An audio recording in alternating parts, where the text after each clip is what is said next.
I guess after working for NCSY for 6 years, I've achieved such an accolade of achievement of being an expert on swearing and other vulgar items. So really, I'm going to veer a little bit away from the topic, but not really. I think it's a very important topic. Shindy asked me to do it. Not only, like, I would say I maybe not an expert on just swearing, but I've had the unique opportunity to be around a lot of drugs in my day, to have a lot of alcohol, drink at even at my Shabbos table. Someone brought their own water bottle with vodka in it. I've had some very interesting experiences. I hope I actually have some former NCSY students in the crowd, so I can't be too specific with some stories, but I hope to at least be able to share with you a little bit of what I have seen, what I have learned from others, what I've seen as being successful. If anyone has any questions at any point, please raise your hand. Open forum, and I'm happy to address it. And I know that a lot of the people in the room are Torah High teachers, some advisors in the room as well. So if you have unique questions to Torah High, I've done that, or to TJJ, Shabbaton, Yarchikal, I've been there as well. So please feel free to interrupt me at any point and ask. So I'm going to start off by asking a question, and I want by a show of hands, if you could all raise your hand if you have heard somebody within the Frum community talk negatively about Kiruv and the work that NCSY does. Okay. Keep your hand raised if you've heard that a comment come from a friend or a family member.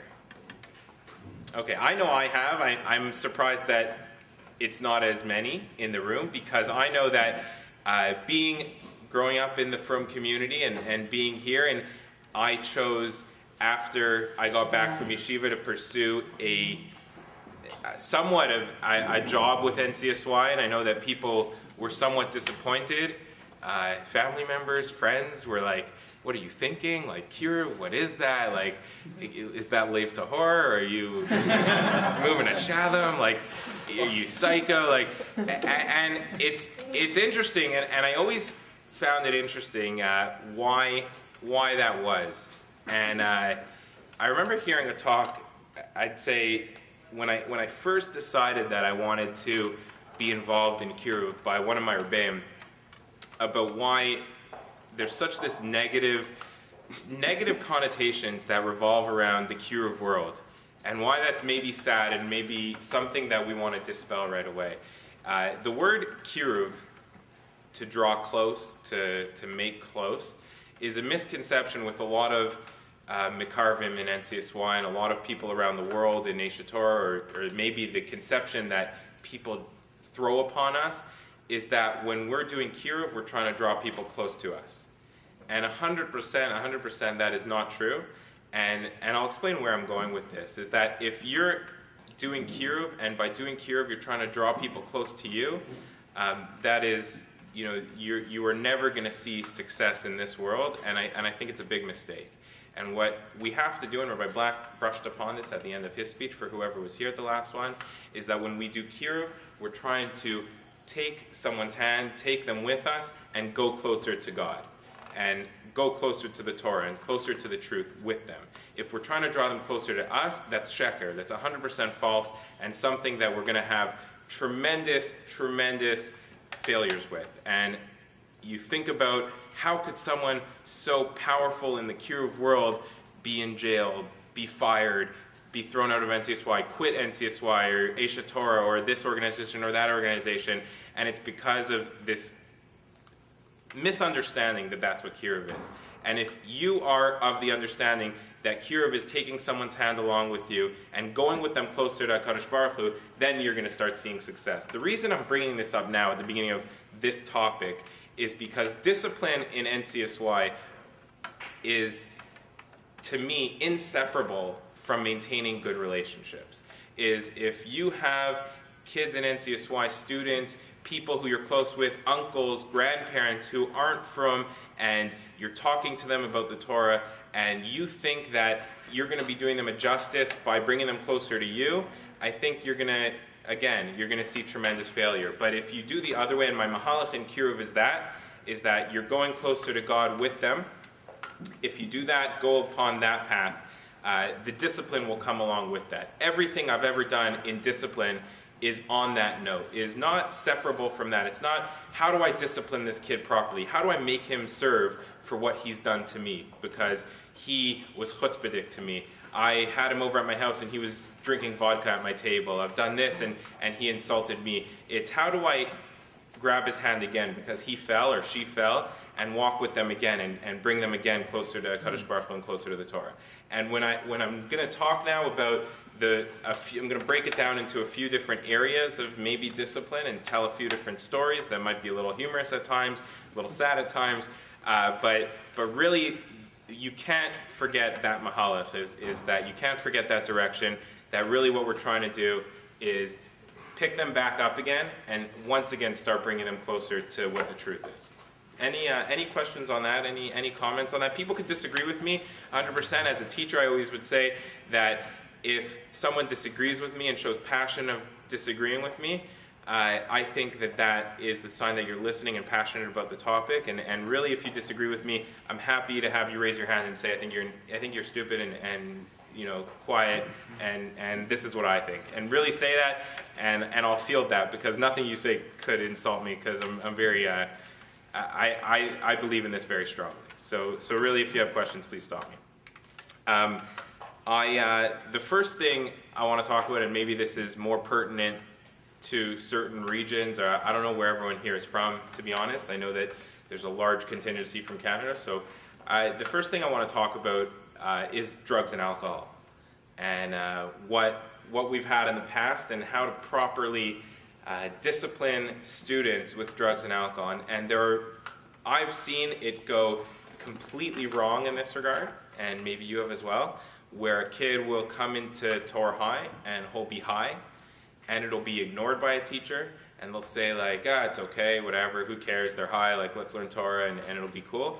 And I've seen kids thrown out of Torah High because they were high, and say like, go out, you're not coming back here, I can't have you here, and it's gone incredibly wrong.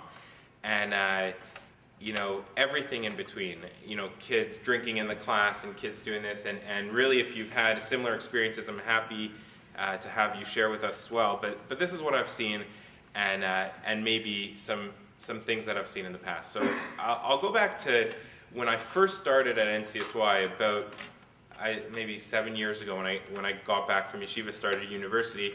I started learning with a couple students, and at Learner. It was my first real exposure to NCSY. And just to give you a little background of these students, is we sat down on the first week. They had never been into our high at a Hebrew school, and I asked them, what kind of education have you had in the past?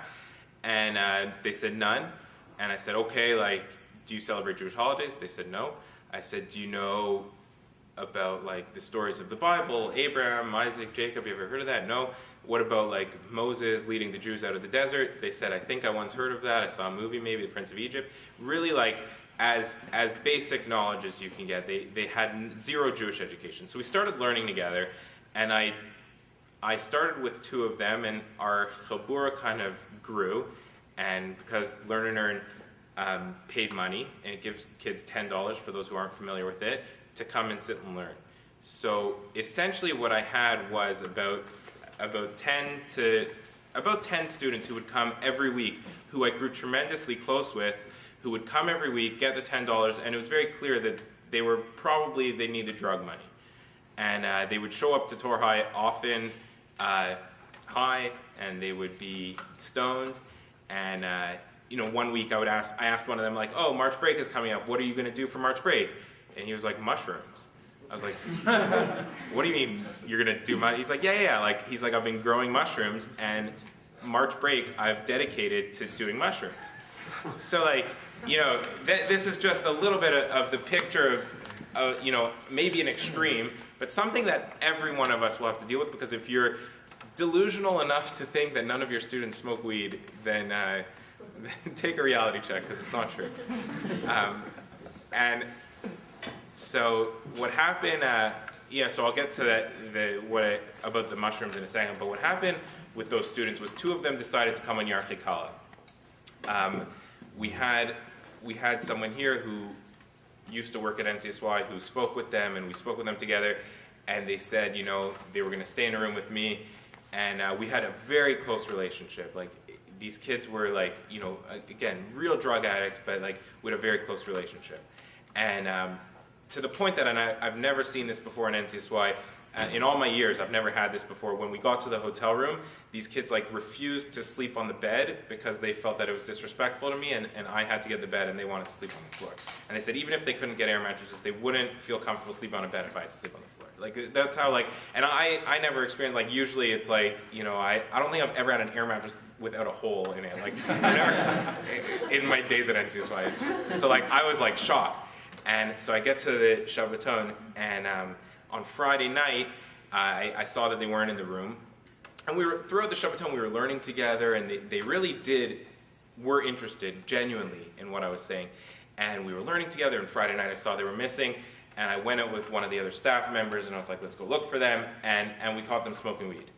So we sent them in. We didn't know what we were going to do. Like, I was very close with them. Like, you know, I didn't want to, I don't know, I didn't want to ruin my relationship with them. And that's often what ends up happening at NCSY and Torah High, is that you're worried about ruining your relationship and balancing being very close with them and having discipline.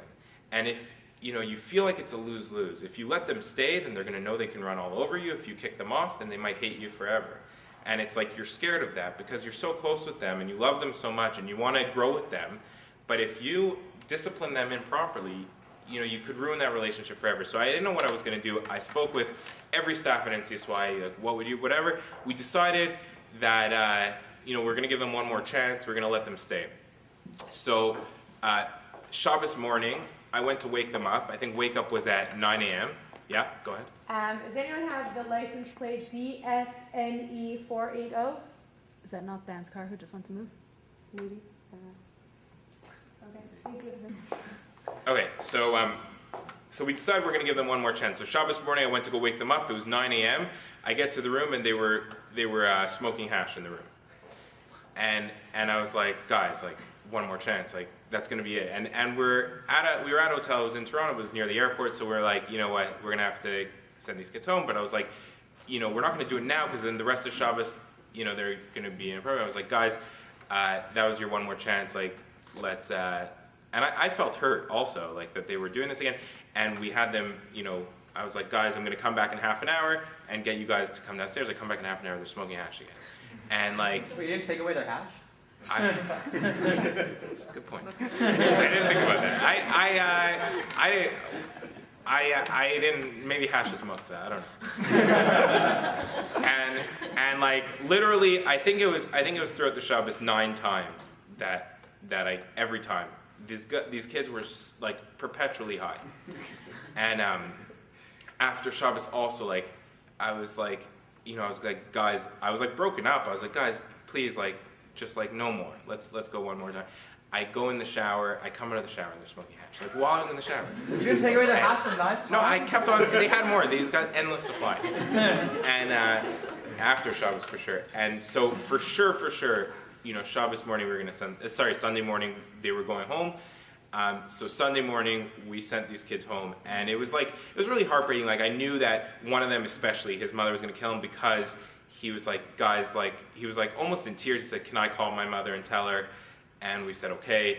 And he called his mother, and it wasn't his mother, obviously. It was like a 15-year-old girl. It was like, hello, like, yeah, I'm Shane's mom. Like, and so we had to call his real mom. His mom, like, freaked out. And we knew we were gonna get them in big trouble. And so we send them home. And they didn't come the next week to learn, or I think they were a little embarrassed, but then they started coming back, but it took a little bit of time to rebuild that relationship, to be honest. I'll tell you, like, about a year later, and I maintained a relationship with these kids, I'd say for a few more years after that. Now it's like a little bit, you know, it's been a while since I spoke to them last, but not, you know, I'll give them a call, like, you know, once in a while, and maybe they'll come for Shabbos. And or we used to like going to King David or whatever on the weekdays. And about a year after this kid, the kid who was like really bad off, came up to me and told me that for the first time in his life he had been clean for a week. Like, not in his life obviously, but like since he was like 13 years old, he stopped smoking drugs. And he said that when we kicked him off that Shabbaton, it was like the turning point, because he had never been like, reprimanded and disciplined to the point that like, he got thrown out of somewhere. And he was like at the time so hurt, but then really it turned his life around. And he's like much more, like now, he's much more of a mensch. He told me that not only was he always high when he came to Torah High and to learn and earn, but like this kid was never not high. He didn't know what life was not high, and that's sad. And you're thinking about like, that's so sad, but that's like, for some of the extreme reality, that's really sad, but we kicked him off and it really turned his life around. And you think about like, for me at the time, I didn't know what to do, how to deal with it, but after that, it really showed me that if you strongly discipline someone, the immediate reaction always, and I'm sure everyone can relate to this if you were ever disciplined in school, the immediate reaction is that you're mad at the person. You're upset, you're like, no, they're wrong, I'm right. And then if you do it properly, and if you show them that it's always out of love, 100% they will be introspective. Give them a day, give them 2 days, let them cool off, and they'll think like maybe he's right. And that anger will turn into, maybe it was out of love. Maybe I should deal with this some way. So after that, I really was much stronger about it, that if a kid would come to Torah High, you don't want them to be able to do this for the rest of their life, or even for the next year, even for the next 2 years, and not understand that somebody in their life cares enough about them that wants them to be able to get out of this perpetual habit. I learned a lot from one of my co-advisors in my early years. He worked for NCSY also for a while, used to talk about marijuana and used to talk about maybe what it does to us. And I also think, I want to add something in, that if you're ever having a chat with kids about drugs or alcohol, and they ask you like, oh, like when you were in high school, did you smoke weed? If you answer that question and validate that question with an answer, you are in a complete lose-lose. If you say, yeah, I smoked weed, but then I realized it was bad for me, so I stopped smoking weed, and then what's going to happen after that is they'll be like, okay, like you smoke weed, I'll smoke weed, and then I'll stop also, and then I'll be normal, and I could also learn and grow, and who cares, I'm not going to stop smoking weed, you did it too. And then if you say no, they're just going to say oh, you can't relate to me, you never smoked weed, you don't know, weed's not so bad, it's just weed, from there, you have nowhere to go, and really, it's the only question I would say, it doesn't need an answer. What I would say, and what I always have said, is that doesn't matter. And I've been fortunate enough I haven't experienced it, but one of my co-advisors who has experienced it, he was a big pothead in high school, and he used to talk about what it does to you and the medical effects. And it might not have the longest lasting medical effect, it might not kill you. We even had a question and answer at Yarchei Kala once. Mark Fine was there. I don't think anyone else in the room was there. At Yarchei Kala, we once had a question and answer with Reb David Goldwasser, and some kid asked, why is smoking weed so bad? He's like, you want to smoke weed, go smoke some weed. And definitely not an NCSY answer, but he didn't work for NCSY, so he didn't think it was so bad. I think what it does is it takes away, and this is what I've heard, and this is I've read studies, is the medical effects of marijuana is that it takes away the drive of you to accomplish something. And some people will tell you, no, when I smoke weed, I'm super motivated. That's how I get motivated.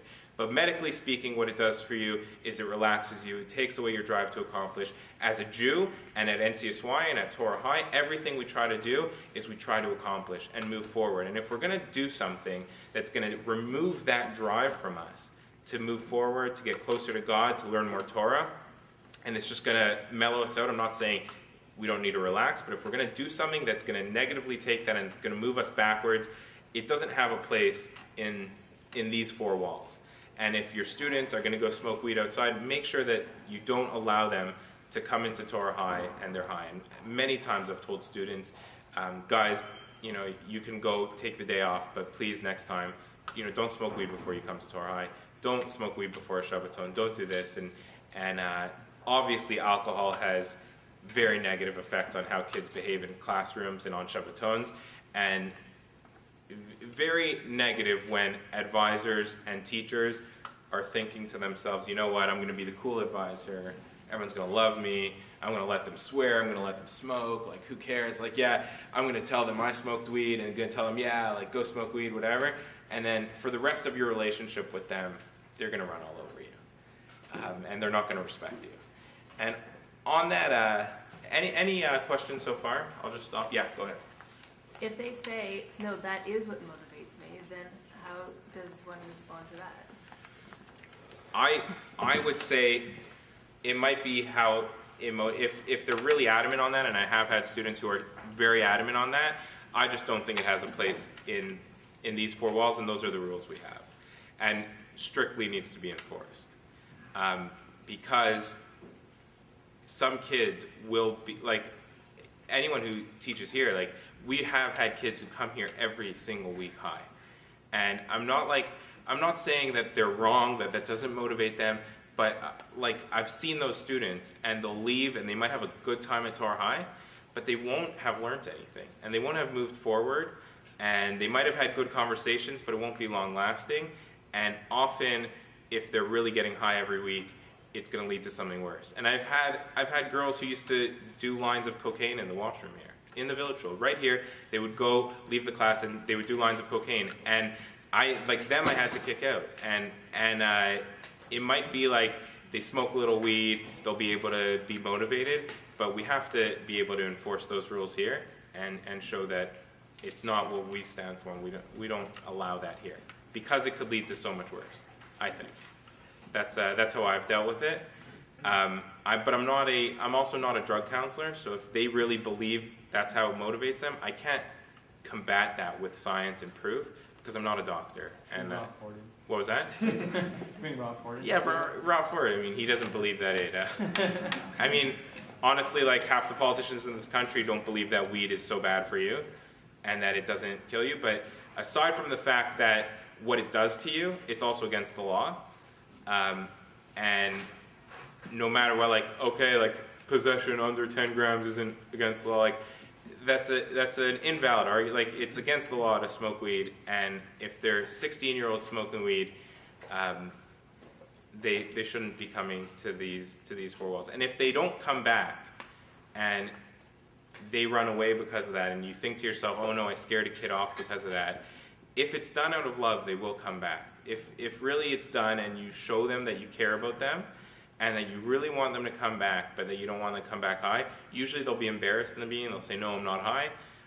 But another kid, just that I saw just a few weeks ago, and he's coming also for Shabbos when he's done Western, when he was in the beginning of grade 11, like, the kid was so high all the time, and we kicked him out of Torr High, and we said, like, don't come to Torr High when you're, right after you smoke weed. And he stopped. He really stopped. And the first week he swore to us he wasn't high. And then, like, the next week we were like, okay, obviously you're high, go home. And he came back the next week. He stayed for all of grade 11, all of grade 12, and I'm still close with him today. And, you know, I'm not saying that I'm an expert on these things, but I am saying, like, we can't allow it to exist here. That's, I think, Torr High's policy, right? I don't know. I hope I answered it. Okay, answer the question. Any other comments? What if you're not? You can't really accuse a kid if you don't really know because you didn't smoke with them. So, or you haven't smoked every. Can you smoke weed with a kid? What are the signs? I mean, what are the signs? Pupils dilated. I mean, kids have showed me their weed. Like, they're proud of it. I think one of the next things I wanted to talk about, and I'll segue right into that, is something. It's very difficult, I find, to discipline always with something that we believe is wrong, but the kids and the students don't believe it's wrong. Like Shomer Negia, like sometimes weed. Even though weed dispel that because they know that what they're doing, it's against the law. Their parents, like, okay, sometimes their parents smoke weed too, but like, honestly, they know that what they're doing, they shouldn't be doing that. But let's say something like Shomer Negia, or I mean, even swearing, kids know that they're wrong. But something that they really don't believe is wrong, treif on a Shabbaton, is a good one. And I don't know, like, what the experience has been in the past, but often kids will come here to Torr High. I don't know about in Thornhill, but often they'll come here to Tor High with Subway sandwiches, with food from Northtown Foods, with sushi, and they'll be eating treif in the rooms. And then also on Shabbatons, we've had many, many times kids order pizzas into the room, like pepperoni pizza, whatever. And how do you stop that? And how do you address an issue that, even though they might know that you think it's wrong, to them, 100% there's nothing wrong with doing that. And it's, yeah. Maybe it's the same category, I don't know, but last Shabbaton, a kid showed me he had an electronic hookah. Like obviously on Shabbos it's not great, but like even like during the week, like it's a little bit more gray. Like it's not real drug, but like it is, and like it's is that fall in the same category as like casually smoking weed, or is that? No, I mean, from what I understand, like hookah's not illegal, right? No, right. I'm saying it's not illegal. Like it's not great. Right. I mean, and they're smoking tobacco, so we don't allow it on our Shabbatons. I'll tell you this, that on one of my first Shabbatons, I walked into a room and there was a guy, Rebo, who used to be the principal of Torah High, and I walked into my room and there's these 3 kids, these Russian Israeli kids, like hardcore, sitting on the bed smoking hookah, and like Rebo's sitting in the chair. He wasn't smoking hookah, it was like on a Friday night. And like I walk in and I'm like, the room is like filled with smoke. They all have this like method of covering the smoke detector with a plastic bag. And Rebo's just like, hey guys, like, he's like, hey Yosef, like we're chilling here. And I was like, all right, like whatever. I didn't know how to deal with that at the time. I would say like, we don't allow it on our Shabbatons. Not for like, hookah's not addictive. If a kid is a cigarette smoker, we've always had the policy that they have to, like, if they need to smoke, like, we're not gonna, we don't not allow them just because it becomes kind of impossible sometimes, but they have to do it on their own and to the side. That's with cigarettes, and that is, also not allowed on our Shabbatons. But I would say hookah, like, is easy to say, like, that's fine, like, go do that when you're home, like, not on the Shabbaton. And like, I wouldn't kick a kid off a Shabbaton for that. Like, if he has an electric hookah, you just like put that in your bag and whatever. That's fine. Yeah. Let's say you really aren't sure if a kid's high or not, or like they're drunk or whatever. Is it better to point it out and like ask them, like, are you drunk, or like, did you smoke today, or is it better to let it go, like, for more educational purposes? Yeah, you don't want to, if you're really not sure, you don't want to accuse, because like that could be bad. But if you have a very strong inkling that they are, it's okay to ask. And like, again, if they're sitting with their friends and you go up to them and you're like, are you high? Like, it's obviously the wrong way to do it. As I started off before, like, if you have this mahalach and kiruv that everything is out of Avos Yisrael, and you're doing it because you care about them, and if you pull them aside and you were just like, you ask them nicely, politely, they'll tell you no if they're not, and they'll probably lie to you and tell you no if they are, but at least they'll know that you know. So it's a good thing if they know that you know. Yeah. A non-drug related question. Yeah, that's But what another disciplinary. I'm moving over to non-drugs, so go ahead. Oh, so I don't know. No, go ahead, ask your question. What do you do when there's 2 kids locked in a bathroom?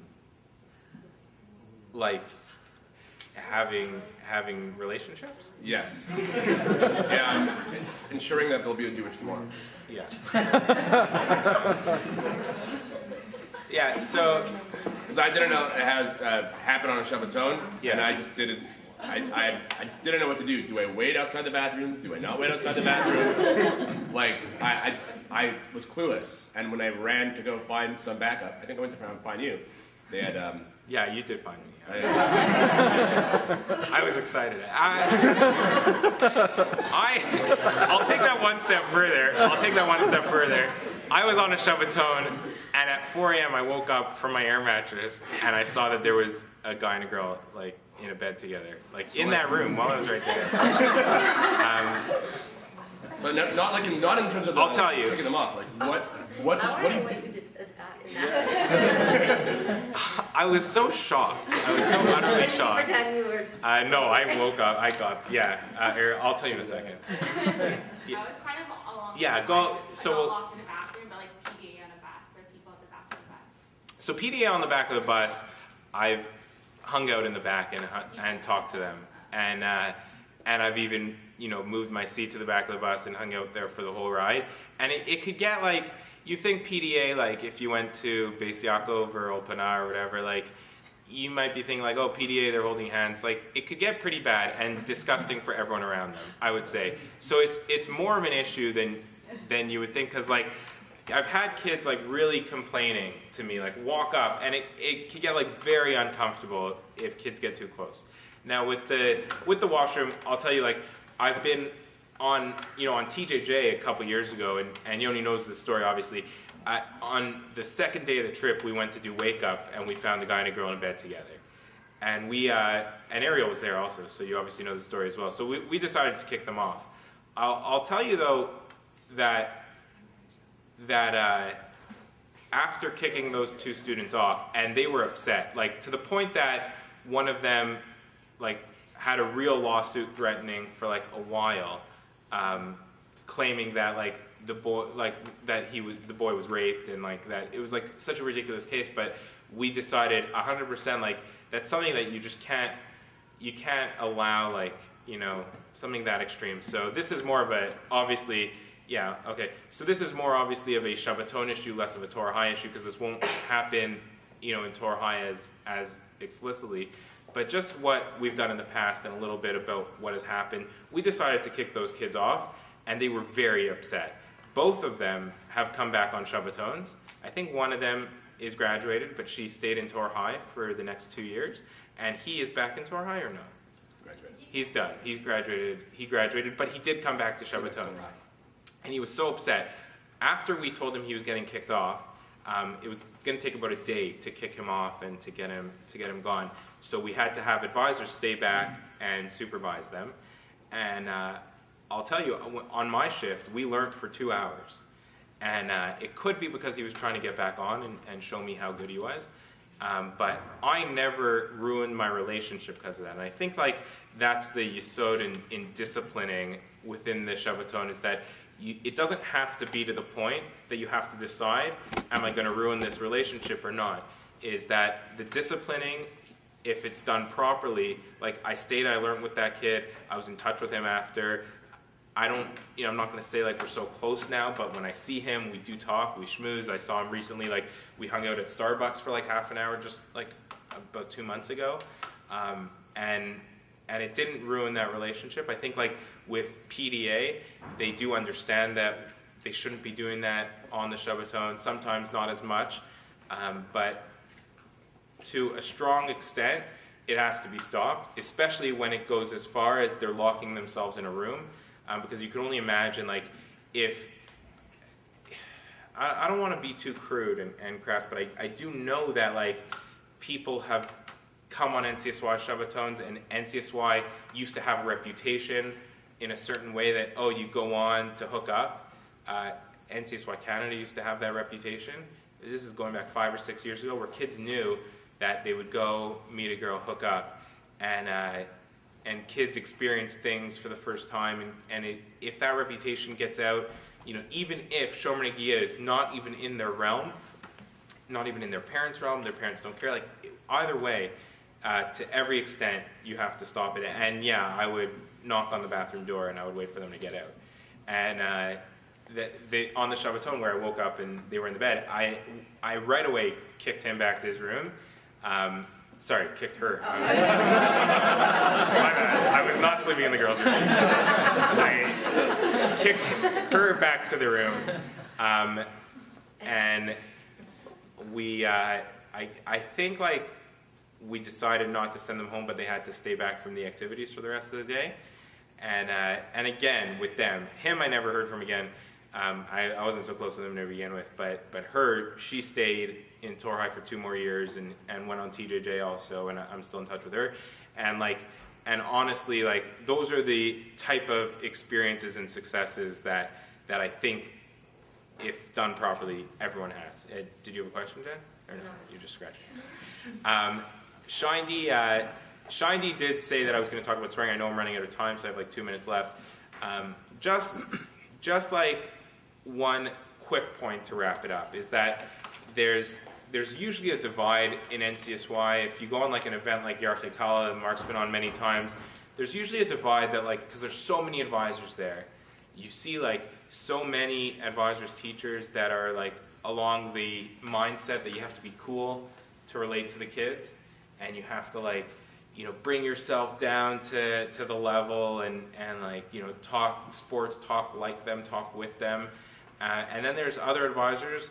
I would consider myself, and Ilana has called me a nerd many times, and Yoni also, like I would consider myself a nerdy guy, but I have always had success at relationships in Torrey High.